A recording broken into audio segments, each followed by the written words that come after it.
ya está entre nosotros. El Ministerio de Salud confirmó los 2 primeros casos de influenza AH3N2 en el Perú. Se han detectado 2 casos de influenza AH3N2, la variante K, en 2 menores de edad. Se trata de 2 menores, uno de 1 año y otra de 8, que tras ser contagiados por el virus, estuvieron internados tanto en el Hospital Hipólito Unanue como en el Hospital de Emergencias de Villa El Salvador. Se han dado de alta, ya está en su casa, no ha pasado mayor riesgo. Y como lo ha comentado el doctor Munaico, la clave en este momento es proteger a los más vulnerables. El anuncio fue hecho horas después de la alerta epidemiológica activada en el país ante el riesgo inminente de propagación de esta nueva variante de la influenza. El hallazgo de estos 2 primeros casos se dieron bajo el sistema de vigilancia epidemiológica del Instituto Nacional de Salud. El rey Carlos III de Inglaterra, en un mensaje transmitido en el canal de YouTube de la familia real, detalló parte de su experiencia con el cáncer. El monarca de 77 años subrayó la importancia de los programas de detención del cáncer para permitir un diagnóstico temprano y reflexionó sobre su propio proceso de recuperación. Carlos reveló que le habían diagnosticado cáncer en febrero de 2024. Según el palacio, se lo detectaron después de someterse a un procedimiento correctivo por una próstata agrandada realizado un mes antes. Tras el diagnóstico, el rey dejó de aparecer en eventos públicos, aunque siguió con sus funciones y reapareció en abril de 2024. El mensaje, que fue grabado a finales de noviembre en la residencia de Clarence House, forma parte de la campaña de investigación sobre el cáncer denominada Stand Up to Cancer 2025. It's now day 4 of the search for the suspect who killed 2 students and injured 9 others at Brown University's engineering building, which is right behind me. After new videos and photos were released by police, authorities are hoping that the public will call in with any new leads.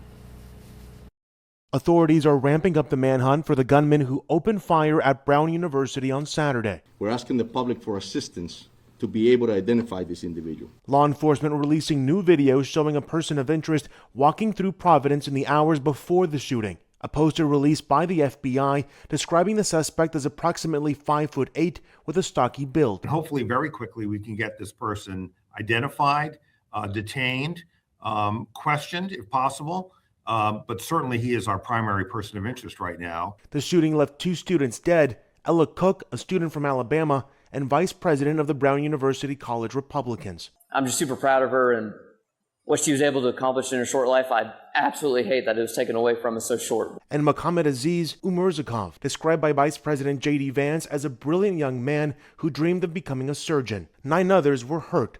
Saturday's shooting on Brown's campus has students rattled. There's no question that this is like anxiety-inducing, and this is like the scariest moment for not just me, but all of my friends. Hoping for a quick end to the manhunt. I'm trying not to use the worst language possible that I can to describe this guy, but I hope that, he gets punished to the worst extent possible of the law when he's caught.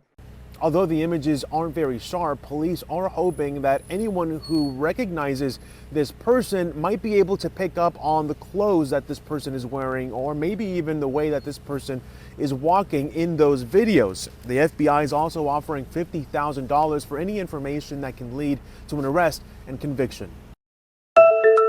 Long ago, one sailor fell under a wicked curse. The only way to lift this curse is to find the world's most innocent soul. I'm ready. Are you ready, kids? How about you kids now adults who grew up on the absorbent and porous SpongeBob?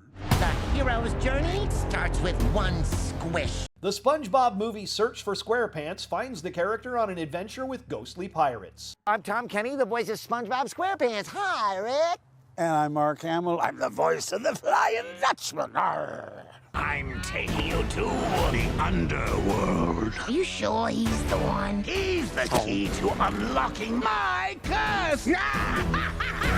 Everybody is a character actor if you're in animation, and you get to play parts you would never get to play on camera. As long as you sound the part, you don't have to look the part. And when I discovered it, I thought, where has this been all my life?